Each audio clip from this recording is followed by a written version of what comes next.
Hello friends, good afternoon. कैसे हैं आप लोग? आई होप ठीक होंगे। आज की क्लास स्टार्ट करते हैं। क्लास स्टार्ट करने से पहले जो चैनल को सब्सक्राइब ना किया है चैनल को सब्सक्राइब कर ले, सरकारी मैथ क्लासेस को।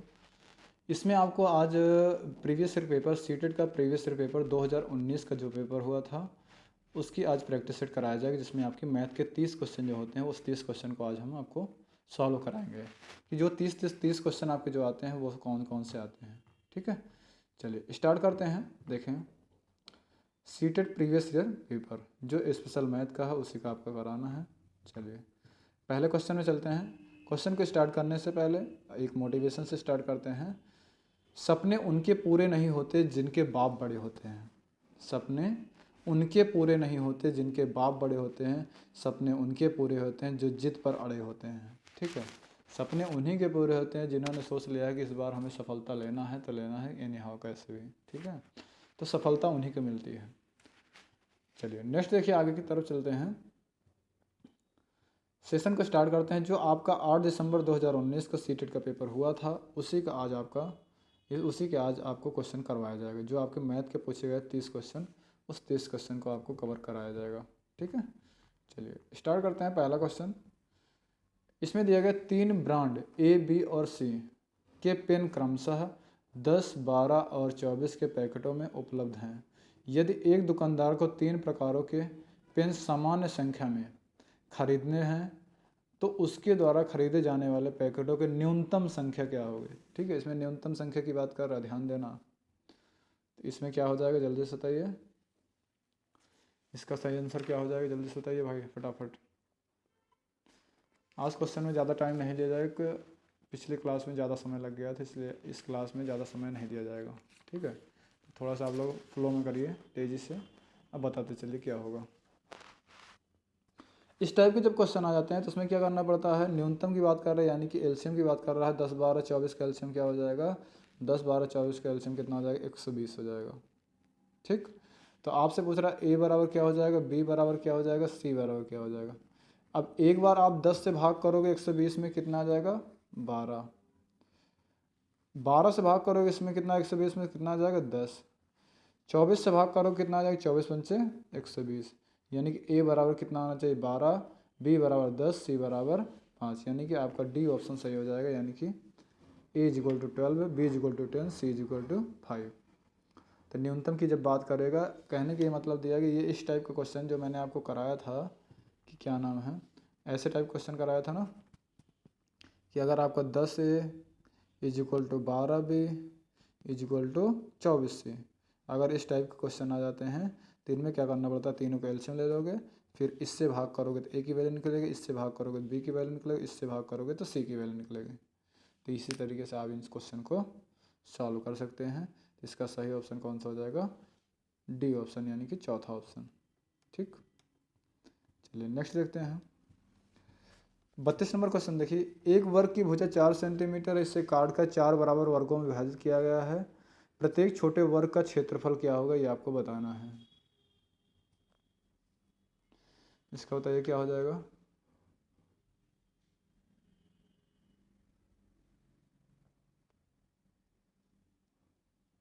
जल्दी से बताइए क्या हो जाएगा, फटाफट बताइए।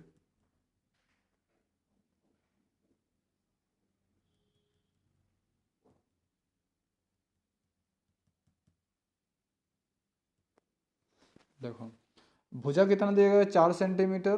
पहले इसका क्षेत्रफल निकालोगे, क्षेत्रफल कितना हो जाएगा, वर्ग का क्षेत्रफल बराबर क्या होता है, भुजा स्क्वायर यानी कि ए स्क्वायर। तो ए की वैल्यू कितना दिया गया, 4, 4 का स्क्वायर करेंगे कितना हो जाएगा, 4 चौक 16। ठीक, आपसे ये पूछा गया है क्या नाम है, 4 बराबर वर्गों में बांटना है।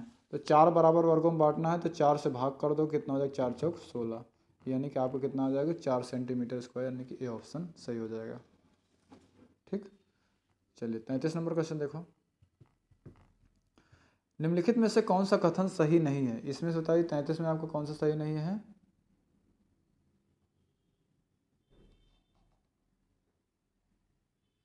इसमें बताइए क्या हो जाएगा। इसमें आपका कौन सा सही हो जाएगा, इसमें आपका 33 में आपका सही ऑप्शन कौन सा हो जाएगा, ए ऑप्शन सही हो जाएगा। यानी कि सभी अभाज्य संख्याएं विषम संख्याएं होती हैं। ऐसा नहीं, दो भी आपकी अभाज्य संख्या है जो एक और स्वयं से कटेगी तो ये आपकी अभाज्य संख्या है, लेकिन ये विषम नहीं है, सम संख्या। मतलब सभी अभाज्य संख्याएं विषम नहीं होती हैं, सभी अभाज्य संख्या सम भी होती हैं विषम भी होती हैं। इसलिए आप पहले का आपका ए ऑप्शन जो है ये गलत दिया गया है। ठीक, चलिए 34 नंबर क्वेश्चन देखिए। 34 नंबर क्वेश्चन देखिए, वह संख्या जो 1 से 10 दोनों सम्मिलित तक सभी संख्याओं से विभाज्य होगी निम्न है। 34 नंबर क्वेश्चन बता दीजिए इसमें क्या हो जाएगा, 1 से लेकर 10 तक।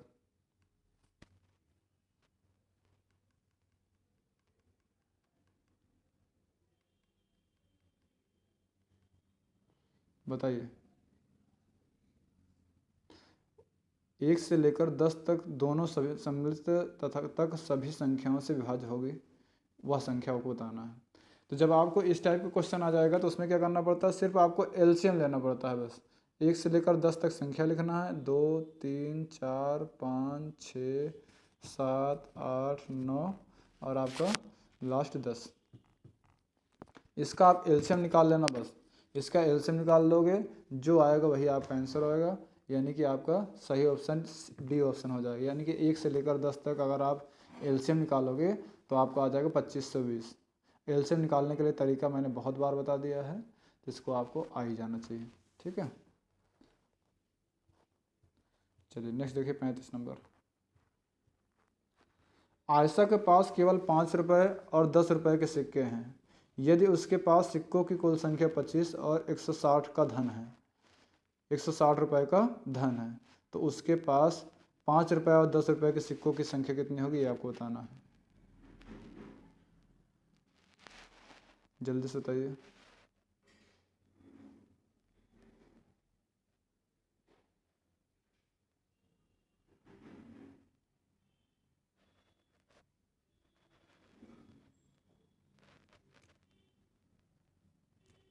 इसका बताइए क्या हो जाएगा, जल्दी से बताइए।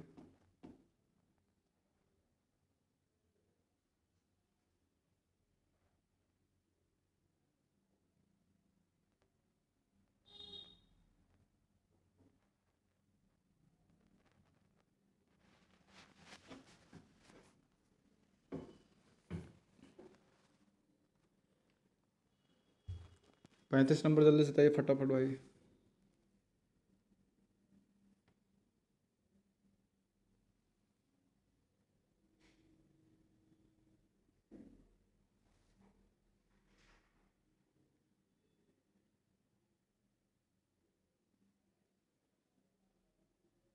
इसका क्या हो जाएगा, जल्दी से बताइए।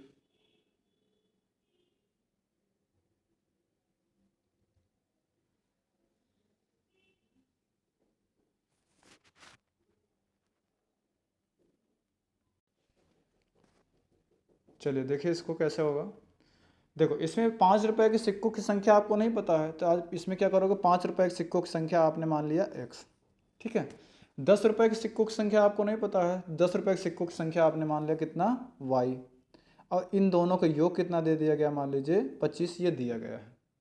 ठीक, और आपका इसमें दिया गया है सिक्कों का कुल धन। सिक्कों का कुल धन कितना दिया गया है, सिक्कों का कुल धन दिया गया है 160 रुपये।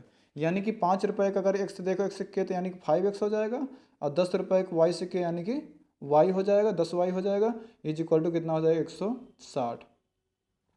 अब देखो पहले आप एक को बराबर कर लो। एक को बराबर करने के लिए कैसे आप बराबर करोगे, मान लीजिए आप x को बराबर कर लो, तो x को बराबर करने के लिए क्या करना पड़ेगा आपको, इसमें मान लीजिए 5 से आप मल्टीप्लाई कर दो। ठीक, तो कितना हो जाएगा 5x plus 5y is equal to 25 पंचे 125। और नीचे इसमें देखो कितना हो जाएगा, ये सेम ऐसे आपका रहेगा 5x plus 10y is equal to कितना हो जाएगा 160। अब इसको सॉल्व करोगे तो ये तो कैंसिल हो जाएगा आपका, ये कैंसिल हो जाएगा। अब 5x ये प्लस प्लस है, ये माइनस हो जाएगा, ये भी माइनस हो जाएगा। तो 5 में से 10y में से 5y घटा देंगे, कितना हो जाएगा 5y बचेगा।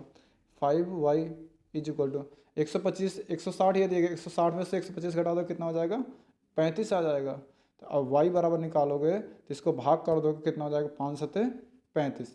तो y बराबर आपका कितना आ गया 7। जब आपका y बराबर कितना आ गया 7, तो अगर x का मान निकालना होगा तो आप इसको ऐसे करोगे, देखो थोड़ा सा दिखा देता हूँ ऊपर करके। x प्लस वाई बराबर कितना आपका दिया गया था 25। अब y बराबर आपको पता चल गया कितना दिया गया है, y बराबर आपका निकल गया 7। तो x plus 7 is equal to 25। तो आप x बराबर निकालोगे तो 25 माइनस 7 कर दोगे, 18 7 25, यानी कि आपका x यानी कितना है, x की वैल्यू कितना हो जाएगा 18 आ जाएगा, y की वैल्यू कितना आ जाएगा 7, यानी कि 5 रुपये के सिक्कों की संख्या कितना हो जाएगा 18 और 10 रुपये के सिक्कों की संख्या कितनी हो जाएगा 7। तो ये आपका सही ऑप्शन हो जाएगा, यानी कि कौन सा, पहला वाला ऑप्शन आपका सही हो जाएगा, यानी कि ये वाला 18 और 7। ठीक, चलिए आगे देखते हैं। 36 नंबर क्वेश्चन देखिए, 17.5 multiply 3 minus 21 divide 7 minus 3 multiply 12 minus 12.5 ये आपका दिया गया है। इसको करिए, क्या हो जाएगा जल्दी से बताइए।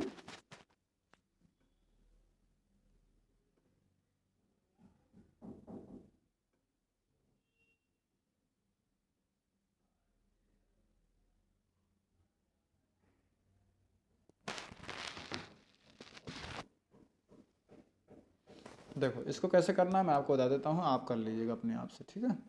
अब इसको करोगे, देखो जैसे पहले इसमें क्या बोर्ड मास का रूल लगाओगे, तो सबसे पहले क्या करोगे, डिवाइड करोगे। तो 7 को डिवाइड करो 21 में, 7 3 21, 7 3 21 3 आ जाएगा, 7 3 21 कितना आ जाएगा 3 आ जाएगा। तो 175 17.5 गुड़े 3, इसके बाद माइनस जो आएगा 3 आएगा, माइनस 3 गुड़े 12.5। तब आपको क्या करना है, इनको मल्टीप्लाई कर लेना, इनको मल्टीप्लाई कर लेना, इसको माइनस को ऐसे रहने देना। फिर उसके बाद क्या करना है, जो भी मल्टीप्लाई आएगा तो माइनस माइनस इसको प्लस कर लेना, और जो भी आएगा आप इसमें से इसको घटा देना बस। तो जो आएगा वही आपका आंसर बनेगा, यानी कि आपका आंसर जो बनेगा वो आपका बनेगा, सही ऑप्शन कौन सा बन जाएगा आपका, बी ऑप्शन बनेगा, यानी कि 12 जो दिया गया है यही आपका सही आंसर बनेगा। ठीक, तो आपका 36 का कौन सा सही ऑप्शन हो जाएगा, बी ऑप्शन सही हो जाएगा, यानी कि 12। ठीक, चलिए नेक्स्ट देखिए, आगे चलते हैं। 37 नंबर क्वेश्चन देखिए, एक बाग के वृक्षों में नीम के वृक्षों की संख्या 1/6 भाग है, आधे वृक्ष अशोक के हैं, शेष यूकेलिप्टस के हैं। यदि नीम के वृक्षों की संख्या 5 है तो बाग में क्या नाम है, यूकेलिप्टस के कितने वृक्ष हैं ये आपको बताना है। 37 के कितने हो जाएंगे जल्दी से बताइए।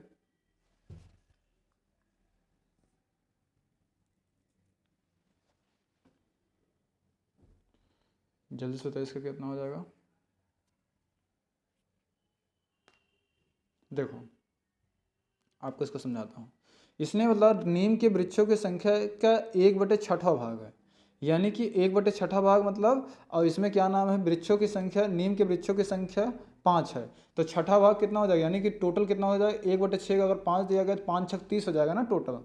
तो टोटल वृक्षों की संख्या कितना हो जाएगा 30। ठीक, टोटल वृक्षों की संख्या हमारे पास कितना हो गया 30।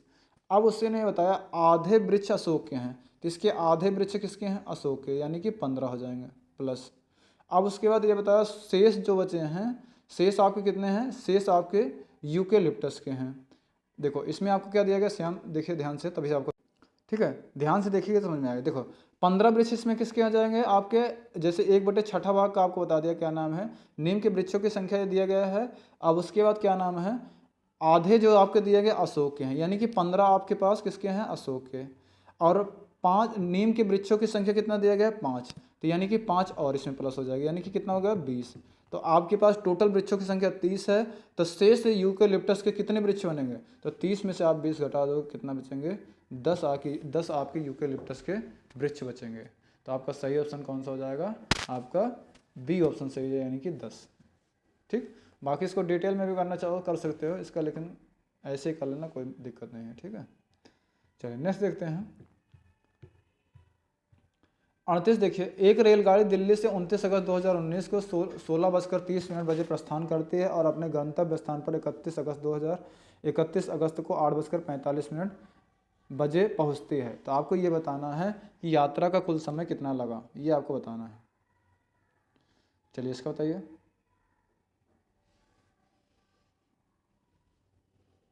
इसका बताइए कितना हो जाएगा।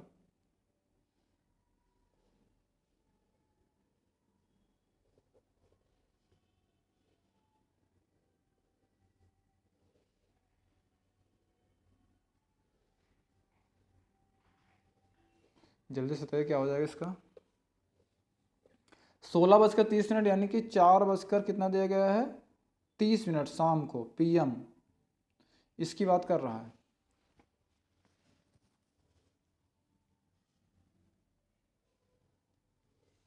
बताइए किस क्या हो जाएगा, जल्दी से बताइए।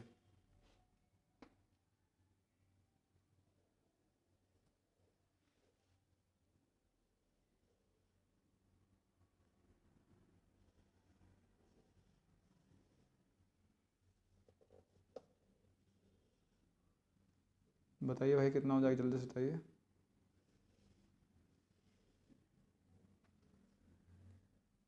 देखो इसको बताता हूँ कैसे हो जाएगा आपका। इसमें देखो 29 तारीख को कितना समय बच रहा है, आप ये देखो पहले, आप सिर्फ ये देखो 29 तारीख को कितना समय बच रहा है। तो 29 तारीख कितना समय बच रहा है, यानी कि अगर इसमें 30 मिनट और होता तो ये 5 बज जाते। ठीक, अब 5 से आप देखोगे तो क्या नाम, 12 बजने में कितना, 7 घंटे 30 मिनट, यानी कि 7.5 घंटे आपके पास किस में हैं, 7.5 घंटे आपके पास हैं 29 तारीख को। ठीक, 30 तारीख के पूरे आपके कितने हैं घंटे, 24 घंटे हैं पूरा पूरा। 30 तारीख को आपके पास कितने घंटे हैं, 24 घंटे पूरा पूरा है, ये लिख लीजिए। 31 तारीख को आपको कितने घंटे मिल रहे हैं, 8:45 यानी कि 8:45 यानी कि 8:45 ये लिख दो। ठीक, 8:45 यानी कि 8 घंटे 45 मिनट आपको ये मिल रहे हैं। बस इन सबको जोड़ दो, हो गया, आ जाएगा आंसर। ये आपका कितना हो जाएगा, 5 हो जाएगा, ये 4 3 7 हो जाएगा, ये 24, ये 24 हो जाएगा, 24 8 32, 32 7 39, 39, 39 घंटे, अब 75 मिनट हो गया। यानी कि आपको ये 75 घंटा तो होता नहीं, तो 1 घंटे और इधर ला लोगे, कितना हो जाएगा, 40 घंटे 15 मिनट लगेंगे आपके, 40 घंटे 15 मिनट। क्योंकि आपको 75 मिनट नहीं होता तो 1 घंटे इधर लाएंगे तो 60 मिनट इधर पूरा आ जाएगा। तो यहाँ पे क्या हो जाएगा, 40 घंटे हो जाएगा, यहाँ पे 75 में 60 घटा दोगे तो 15 मिनट हो जाएगा। तो आपका सही ऑप्शन कौन सा हो जाएगा, 40 घंटे 15 मिनट, यानी कि आपका ये वाला ऑप्शन, डी वाला ऑप्शन सही हो जाएगा। ठीक, चलिए नेक्स्ट देखिए। इसमें देखिए 39 नंबर, निम्नलिखित में से किसमें लंबाइयों का घटते क्रम में व्यवस्थित किया गया है। लंबाइयों को घटते क्रम में कौन सा व्यवस्थित किया गया है, इसको मैंने आपको अच्छे से बताया है, इसको आप अपने आप से लगा के देखिएगा।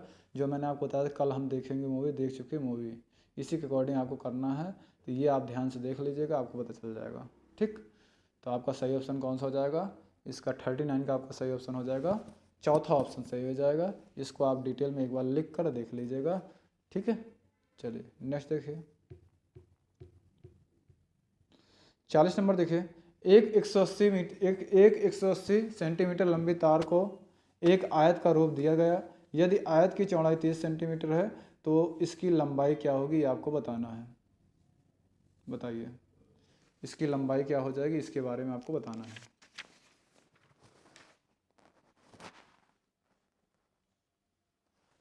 ठीक, देखो अब इसका आपको निकालने, लंबाई निकालने का तरीका मैं आपको बता देता हूँ। अगर इसका आपको क्या पता है, इसका चौड़ाई आपको पता है, तो परिमाप आप निकाल लो। टोटल आपको दिया गया है, टोटल भी आपको दिया गया है, और इसका परिमाप निकाल दो, बस अपने आप पता चल जाएगा। देखो 180 किस कंडीशन में बनेगा, 180 किस कंडीशन बनेगा, इसका फॉर्मूला क्या होता है, 2l+b इज इक्वल टू कितना, 2l+b होता है। यानी कि अगर ये 2 रहेगा, अगर यहाँ पे क्या नाम है, ऐसे ये कितना दिया गया, 30 दिया गया आपका लंबाई, 30 कितना दिया गया आपका, इसकी लंबाई पूछ रहा है ना, चौड़ाई दिया गया है, इसकी चौड़ाई 30 दिया गया है ना। तो यहाँ पे क्या लिखोगे, अगर यहाँ पे दिया गया 30, तो इसमें क्या ऐसा मल्टीप्लाई जोड़ोगे जो आपको 2 से मल्टीप्लाई करने के बाद 180 बन जाए।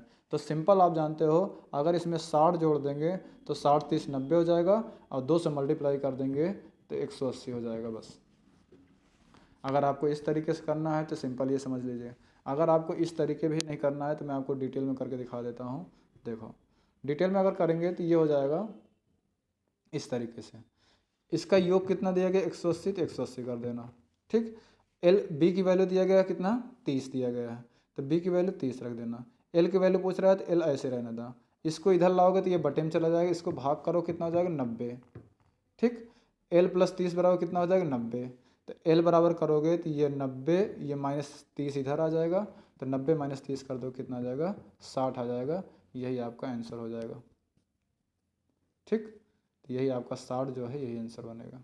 तो आप इस तरीके से भी कर सकते हो, अगर आपको समझ में आए तो। अगर उस तरीके से करना चाहो तो डायरेक्ट ही कर सकते हैं, इसमें ज़्यादा आपको करने की ज़रूरत है ही नहीं। ठीक, चलिए नेक्स्ट देखो 41 नंबर। इसमें बताइए क्या हो जाएगा। कक्षा सेकंड के छात्रों को 44 लिखने के लिए कहा गया तो कुछ ने 4 से 4 लिखा। अध्यापक के रूप में आप इसको कैसे संबोधित करेंगे, ये आपको बताना पड़ेगा। तो 41 का सही ऑप्शन कौन सा हो जाएगा। 41 का आपका सही ऑप्शन हो जाएगा दूसरा ऑप्शन हो जाएगा, यानी कि 1 मिनट, हाँ 41 का आपका सही ऑप्शन हो जाएगा दूसरा, यानी कि उन्हें मूर्त पदार्थ से विनिमय नियम समझाएंगे। ठीक है, मूर्त पदार्थ से विनिमय नियम समझाएंगे। चलिए नेक्स्ट देखिए 42 नंबर। गणित के प्राथमिक पाठ्यक्रम में प्रतिचित्रण का परिचय देने का मुख्य प्रयोजन है। गणित के प्राथमिक पाठ्यक्रम में प्रतिचित्रण का परिचय देने का मुख्य प्रयोजन है। इसमें से कौन सा सही हो जाएगा। 42 में 42 का आपका सही ऑप्शन हो जाएगा 42 का आपका ये तीसरा वाला ऑप्शन सही है, यानी कि पहला और दूसरा ये दोनों सही है। त्रिविम विचार क्षमता को प्रोत्साहन देना, अनुपातिक विवेचना को प्रोत्साहन देना, ये दोनों आपका सही है। ठीक, चलिए नेक्स्ट देखिए 43 नंबर क्वेश्चन देखिए। एनसीएफ राष्ट्रीय पाठ्यचर्या 2005 के अनुसार निम्नलिखित में से कौन से विषय प्राथमिक विद्यालय में गणित पाठ्यक्रम का भाग नहीं है। ये सब आपको प्रवीण सर ने एनसीएफ वगैरह सब पढ़ाया है, आप इसको सही से अगर आप करोगे तो सब समझ में आ जाएगा। ठीक है, और एक चीज़ और विशेष, किसी भी छात्र को कुछ भी डाउट हो, कुछ भी पूछना हो तो वो पूछ सकता है। जिसको भी कोई चीज़ ऐसा लगता है कि हाँ सर ये मुझे नहीं पढ़ाया गया या मुझे नहीं समझ आ रहा है, तो वो सारी चीज़ें आपके लिए बोला गया है। एक बार नहीं, मैंने हज़ारों बार आप लोग को बोला है। उसके बाद अगर कोई आके मुझे बोलता है कि सर मुझे ये नहीं पढ़ाया गया, सर मुझे वो नहीं पढ़ाया गया है, तो इससे कोई मतलब नहीं निकलेगा। सिर्फ आप मुझे बोलोगे, मैं सिर्फ सुन लूँगा बस, बाकी उसका कोई मतलब निकलेगा नहीं। ठीक है, अगर आपको कोई ऐसी चीज़ें हैं जो आपको लगता है तो आप मुझे कॉल और मैसेज करके मुझसे क्लियर कर सकते हो, सर मुझे ये चीज़ नहीं पढ़ाया गया, वो मुझे पढ़ा दो, तब तो ठीक है। अभी आप पूछ लोगे एग्ज़ाम के पहले तो मैं आपको करा दूंगा जो भी आपको लगता है। अगर आप एग्ज़ाम के बाद मुझसे बोल दो कि सर आपने ये कराया होता तो मुझे 50 नंबर मिल जाते, मुझे 200 नंबर मिल जाते हैं, तो उसका कोई मतलब नहीं है। फिर आप मुझे बोलोगे, मैं सुन लूँगा बस, बाकी कोई मतलब नहीं निकलेगा। तो सभी छात्र से इतना ये रिक्वेस्ट है कि अपना अपना जिसको भी लगता है, मैंने हज़ारों बार पहली बार तो पूछ चुका हूँ, फिर भी लास्ट समय में पूछ रहा हूँ। बाकी अगर आप लोग क्या नाम है, कुछ लोग होते ही हैं कि भाई जिनको लगता है कि हाँ, अगर कुछ लोग बोले कि हाँ सर मुझे ये नहीं पढ़ाया गया, सर मुझे वो नहीं पढ़ाया गया, तो कुछ ना कुछ के छात्र की शिकायत रहती है। तो कभी कभी भगवान से भी शिकायत करते हैं कि आखिर भगवान तुमने मुझे यहाँ भेजा ही क्यों है इस धरती पर। तो उनको शिकायत वाले, जो शिकायत करने वाले हैं वो शिकायत करेंगे ही। ठीक है, उनको मुझसे नहीं, वो तो भगवान से भी शिकायत कर सकते हैं कि आखिर आपने भेजा ही क्यों मुझे यहाँ। तो ऐसे लोगों से कोई मतलब नहीं है। मैं आपको लोगों को बार बार बोलता हूँ, अगर किसी भी छात्र को किसी चीज़ में डाउट हो, कुछ भी पढ़ना हो या कुछ भी टॉपिक क्लियर ना हो, तो मुझे कॉल और मैसेज करके उसको कंफर्म कर सकता है। ठीक है, उसके बाद भी अगर आप सभी लोग बोलते हो तो फिर कोई मतलब नहीं है। चलिए 43 क्वेश्चन देखिए। इसमें कौन सा सही हो जाएगा। इसमें आपका चौथा ऑप्शन सही हो जाएगा, यानी कि अनुपात वाला हो जाएगा। ठीक है, फिर 43 में आपका सही ऑप्शन कौन सा हो जाएगा, अनुपात। चलिए 44 नंबर क्वेश्चन देखिए। सूत्र का प्रयोग किए बिना अध्यापक निम्नलिखित में से किन साधनों शिक्षण अधिगम सामग्री का प्रयोग यह दर्शाने के लिए कर सकता है कि विभिन्न आयामों वाले दो आयतों का क्षेत्रफल समान हो सकता है। इनमें से कौन सा ऑप्शन सही हो जाएगा, यह बताइए। 44 का आपका सही ऑप्शन हो जाएगा बी ऑप्शन सही है, यानी कि दूसरा और चौथा ये दोनों ग्राफ पेपर और टाइल के माध्यम से आपका ये सही हो जाएगा। ठीक, चलिए 45 नंबर क्वेश्चन देखें। निम्न में से गणित में उपलब्धि कम होने का कारण क्या हो सकता है। तो 45 का आपका सही ऑप्शन कौन सा हो जाएगा। 45 का आपका सही ऑप्शन हो जाएगा चौथा, यानी कि व्यक्ति की स्वाभाविक क्षमता। 46 नंबर क्वेश्चन देखिए। यह समझाने के लिए कि 1/4 1/3 से छोटा है, निम्नलिखित में से कौन सी योजना सबसे अधिक उपयुक्त है, तो ये आपको बताना है। तो 46 का आपका सही ऑप्शन हो जाएगा 46 का आपका हो जाएगा 46 का कौन सा ऑप्शन सही हो जाएगा, ये आपका तीसरा, यानी कि डायनिस ब्लॉक्स का प्रयोग करके हम समझा सकते हैं। ठीक है, 47 नंबर क्वेश्चन देखिए। प्राथमिक कक्षाओं में बच्चों का गणित पढ़ाने के लिए बनाई जाने वाली पाठ्य योजना का निम्नलिखित में से कौन सा अति महत्वपूर्ण पहलू है? तो 47 का आपका सही ऑप्शन कौन सा हो जाएगा? जल्दी से बताइए 47 का। तो 47 का आपका सही ऑप्शन हो जाएगा तीसरा, यानी विद्यार्थियों को अवसर देना कि वे संकल्पनाओं की संरचना करें। ठीक है, चलिए 48 नंबर क्वेश्चन देखिए। निम्नलिखित में से किसे संरचनात्मक रचनावादी गणितीय कक्षा कक्ष का लक्षण नहीं माना जा सकता है? तो 48 का सही ऑप्शन कौन सा हो जाएगा? तो 48 का आपका सही ऑप्शन हो जाएगा तीसरा ऑप्शन सही हो जाएगा, यानी कि ये प्राथमिक स्तर पर आकलन के लिए विषय परक प्रकार की परीक्षा का उपयोग किया जाता है। ठीक, चलिए 49 नंबर क्वेश्चन देखिए। निम्नलिखित में से कौन से कथन की सहमति गणित के संरचनात्मक रचनावादी दृष्टिकोण से की जा सकती है? तो 49 का आपका सही ऑप्शन कौन सा हो जाएगा, ये बताइए। तो 49 का आपका सही ऑप्शन हो जाएगा 4 आ जाएगा, यानी कि मानस दर्शन गणित का महत्वपूर्ण पहलू है। ठीक, चलिए 50 नंबर क्वेश्चन देखिए। निम्नलिखित में से कौन सा क्रियाकलाप बच्चों में त्रिविम समझ को विकसित करने के लिए अधिक उपयुक्त है? तो 50 में आपका सही ऑप्शन कौन सा हो जाएगा? 50 में आपका सही ऑप्शन हो जाएगा ए ऑप्शन, यानी कि बोतल के ऊपरी दृश्य को चित्रित करना। ठीक, चलिए 51 नंबर क्वेश्चन देखिए।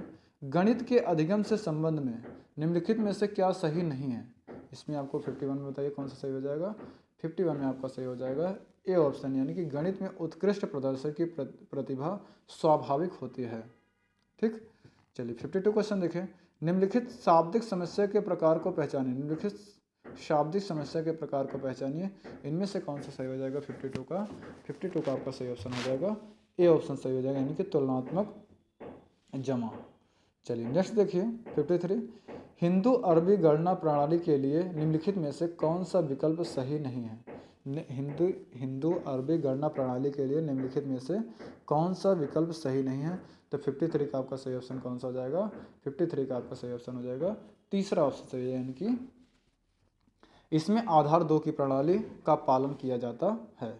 ठीक, चलिए 54 नंबर क्वेश्चन देखिए। प्राथमिक स्तर पर ज्यामिति के अध्यापन के लिए वांछनीय प्रक्रिया पहचानिए। इनमें से कौन सा सही हो जाएगा? 54 नंबर का आपका सही ऑप्शन हो जाएगा, जल्दी से बताइए। 54 नंबर का आपका सही ऑप्शन हो जाएगा 3, यानी कि बच्चों को प्रचुर अवसर दिए जाने चाहिए कि वे दिक् स्थान की अंतर्देशीय समझ को विकसित कर सकें। ठीक, चलिए 55 नंबर क्वेश्चन देखिए। निम्नलिखित में से क्या गणितीय तर्कड़ा का सूचक है? गणितीय तर्कड़ा का सूचक है? तो 55 का आपका सही ऑप्शन कौन सा हो जाएगा? जल्दी से बताइए। 55 का आपका सही ऑप्शन हो जाएगा 2 ऑप्शन, यानी कि गणितीय प्रक्रिया की तर्क संगतता देने की क्षमता। चलिए 56 क्वेश्चन देखिए। सुपर बाजार में सब्जियों की मूल्य सूची निम्नलिखित है। मतलब ये सब्जियों के मूल्य सूची दिया गया है। टमाटर 1 किलो 40 रुपये, आलू 2 किलो 25 रुपये, गाजर 250 ग्राम 20 रुपये और लौकी 1 किलो 10 रुपये, मिर्च 100 ग्राम 10 रुपये, नींबू 4 नग 10 रुपये। ठीक, टमाटर, आलू, गाजर, लौकी, मिर्च, नींबू। ठीक है, सब्जी वाले ऐसे बोलते हैं ना एक लगातार। तो इसमें आपको इसी तरीके से देखना है। संजय ने जैसे आधा किलो टमाटर लिया, तो टमाटर की कीमत कितना? 1 किलो 40 रुपये का, आधा किलो कितने का हो जाएगा? 20 रुपये का। 1 किलो आलू ले, 1 किलो आलू कीमत कितना है? 25 रुपये ले लेना। आधा किलो गाजर कीमत कितना है? गाजर कीमत कितना है? 20 रुपये। तो आधा किलो के 250 ग्राम गाजर कितना दिया गया? 20 रुपये।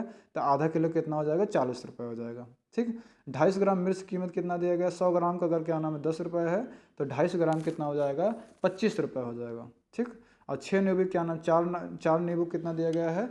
10 रुपये, यानी कि 2.5 रुपये का एक बन रहा है, तो 6 का कितना हो जाएगा? 15 रुपये हो जाएगा। ठीक है, 2.5 रुपये मतलब 6 नींबू आपका 15 रुपये का हो जाएगा। तो उसने बिल कलर को कंपाउंडर को 200 को नोट दिया। कहने मतलब इन सबको जोड़ने के बाद आपने कितना 200 को नोट दिया, तो आपको कितने रुपए वापस करेगा, आपको ये बताना है बस। तो आपका सही ऑप्शन कौन सा हो जाएगा इसका बताइए जल्दी से। 56 का आपका सही ऑप्शन कौन सा हो जाएगा? इतना जो खर्च किए हैं उसको मिलाने के बाद कितने रुपए उसके खरीदा 56 में आपके ये 2 रुपये के दूसरा ऑप्शन सही हो जाएगा, यानी कि 87 रुपये 50 पैसे उसके पास बचे। ठीक, यानी कि 87 3 90 10 यानी कि एक कितना होगा 113 रुपये 112 रुपये 50 पैसे। ठीक है, 112 रुपये 50 पैसे क्या नाम इसने खरीदा था सामान, 200 का नोट दिया और 87 रुपये 50 पैसे उसको वापस कर दिया। ठीक है, चलिए आगे चलते हैं। 57 देखो, मैं एक दो अंकों की संख्या हूँ, मैं एक दो अंकों की संख्या हूँ, दहाई के स्थान पर अंक और इकाई के स्थान पर अंक क्रमिक अभाज्य संख्या है, अंकों का योग 3 और 4 का गुणज है, संख्या इसमें बताना है। तो 57 का आपका सही ऑप्शन कौन सा हो जाएगा, जल्दी से इसमें बताइए। 57 का आपका सही ऑप्शन हो जाएगा, जल्दी से बताइए। देखो इसमें ये बोला गया कि देखो दहाई के अंक इकाई के अंक स्थान से क्रमिक हैं, क्रमिक अभाज्य संख्या। अभाज्य संख्या मतलब ये होता है जैसे क्या नाम है आपका 2 है, 3 है, 5 है, 7 है, ऐसे आपको देखना है। तो जैसे आप इसमें देखो 3 5 3 5 हो सकता है अभी के लिए, थोड़ी देर के लिए। 1 3 ये वाला तो आपको गलत मिल गया, 2 3 ये भी हो सकता है, और ये 5 7 ये भी हो सकता है। तो आपके लिए 3 ऑप्शन भी सही मिल रहे हैं। आपसे ये बोला गया है इनका योग करने के बाद, ऑप्शन का योग करने के बाद 3 के टेबल में आना चाहिए, 4 के टेबल में आना चाहिए। अगर 3 2 5 कर देते हो 3 के टेबल में आएगा, नहीं आएगा, इसलिए गलत। इसको 5 3 8 3 के टेबल में आएगा, नहीं आएगा, क्योंकि 4 के टेबल में आएगा, 3 के टेबल में नहीं आएगा। 7 5 12 12 3 के टेबल में आएगा, हाँ आएगा। 4 के टेबल में आएगा, हाँ आएगा। इसका मतलब आपका सही ऑप्शन ए ऑप्शन हो जाएगा, यानी कि 57। ठीक, 57 में 57 ही सही है। कितना अच्छा लॉजिक है। चलिए 58 देखिए, एक रेलवे स्टेशन में कार पार्किंग की पार्किंग दर निम्न रूप से चित्रित की गई है। मतलब जो आपके रेलवे की पार्किंग होती है उसका दिया गया है। 2 घंटे तक अगर बाइक खड़ी रहेगी 50 रुपये, 2 घंटे से ऊपर और 5 घंटे तक है तब 75 रुपये, 5 घंटे के पश्चात आज 8 घंटे तक के अतिरिक्त घंटे 10 रुपये लगेंगे, और 8 घंटे से ऊपर और 12 घंटे तक रहता है तो 150 रुपये। अब पाँचवा दिया गया 12 घंटे से ऊपर और 24 घंटे तक अगर है तो 250 रुपये है। तो इसी तरीके से ये चित्रित किया गया है। तो इसमें आपको ये बताना है, तो क्वेश्चन ये दिया गया, राजीव ने क्या ना अपनी कार को सुबह 7 बजे पार किया, 7 बजे पार किया, और शाम को कितने बजे ले गया, 4:30 बजे। कितना टाइम हो गया, यानी कि सुबह कितना 7 5 12, 5 घंटे सुबह 12 बजे तक हो गया, और 5 4 9 9.5 घंटे, यानी कि आपको कौन सा हो जाएगा, 8 घंटे के ऊपर है, 12 घंटे से कम। ठीक, तो आपका ये चौथा वाला हो जाएगा। तो चौथे वाले कितना किराया लगेगा, 150 रुपये। तो 150 रुपये कहाँ दिया गया, दूसरे ऑप्शन में। तो आपका सही ऑप्शन हो जाएगा बी ऑप्शन सही हो जाएगा। देख लो पेपर कितना इजी है। पेपर कोई मुझे नहीं लग रहा है एक भी क्वेश्चन ऐसा कोई हो जो लगता हो कि हाँ कोई टफ है। ये सब मैं आपको बहुत बहुत बड़ा पढ़ा, एक बार नहीं बहुत बार पढ़ा दिया हूँ। ठीक है, इनमें आपको जोड़ना, इसको देखना कोई बहुत बड़ी बात नहीं है। चलिए 59 देखिए, आरोही क्रम में इसको व्यवस्थित करना। आरोही क्रम आपको पता है क्या होता है, पहले छोटे से बड़े की ओर, यानी कि बढ़ते क्रम में, यानी कि बढ़ते क्रम में। इसको इंग्लिश में बोलते हैं असेंडिंग ऑर्डर। ठीक है, असेंडिंग ऑर्डर। तो जो बढ़ते क्रम में होगा यानी कि सबसे छोटा, फिर उससे छोटा, फिर उससे छोटा, इनमें व्यवस्थित करने के बाद आपसे बोल रहा है निम्नलिखित में से कौन सी संख्या तृतीय स्थान पर होगी। तो तीसरे स्थान पर कौन से होगी, इसी को आपको बताना है बस। तो तीसरे स्थान पे आपका हो जाएगा ये 7.07 हो जाएगा, क्योंकि देखो पहले स्थान पे कौन सा हो जाएगा, पहले स्थान पे आपका हो जाएगा पहले स्थान पे कौन सा हो जाएगा, जल्दी से देखो इसमें से बताओ कौन सा हो जाएगा पहले स्थान पर। पहले स्थान पर आपका ये वाला हो जाएगा, देखो 7.77 वाला, 0.77 वाला हो जाएगा। दूसरे स्थान पे हो जाएगा ये वाला 7.007 हो जाएगा। तीसरे स्थान पे आपका कौन सा हो जाएगा, जो आपका आंसर दिया गया यानी कि 7.07, यानी कि आपका तीसरे स्थान पे ये हो जाएगा। ठीक, बाकी आपका चौथे पे कौन सा हो जाएगा, चौथे पे आपका ये वाला हो जाएगा, पाँचवें पे आपका ये वाला हो जाएगा। ठीक, मैंने आपको क्रम भी बता दिया। चलिए आगे चलते हैं। 59 हो गया। आज का लास्ट क्वेश्चन जो दिया गया 60 नंबर क्वेश्चन, इसको आप देखिए। एक 5 अंकों की संख्या में दहाई के स्थान का अंक 8, दहाई के अंक का स्थान कितना दिया गया 8।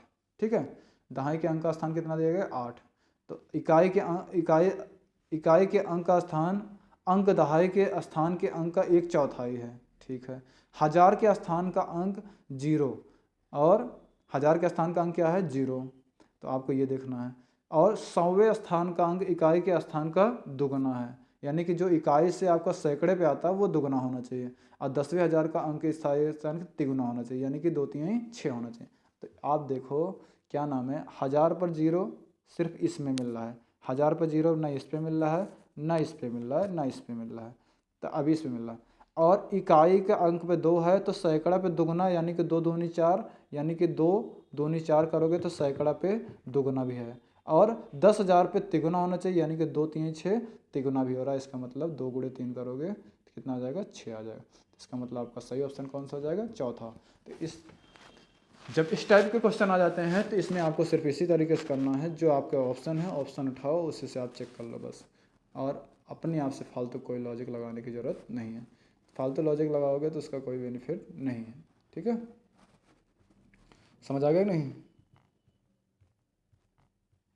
चलिए, ये रहे आपके जितने 30 क्वेश्चन है, ये सारे 30 क्वेश्चन मैं आपको करा दिया। अगर क्लास अच्छी लगी हो तो आप लोग लाइक शेयर कर दीजिएगा। बाकी बोलने से कोई मतलब नहीं है फ़िलहाल तो। ठीक है, चलिए।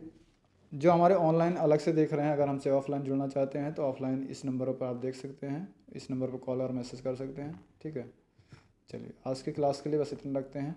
बाकी हम कल नेक्स्ट मिलेंगे। एक से दो क्लासेस और आपके जो प्रीवियस ईयर पेपर है वो मैं आपको करा दूंगा। ठीक है, आप लोग एग्ज़ाम दीजिए अच्छे तरीके से। ठीक है, अच्छा रिजल्ट आइए। ठीक है, चलिए, थैंक्स फॉर वॉचिंग। जय हिंद।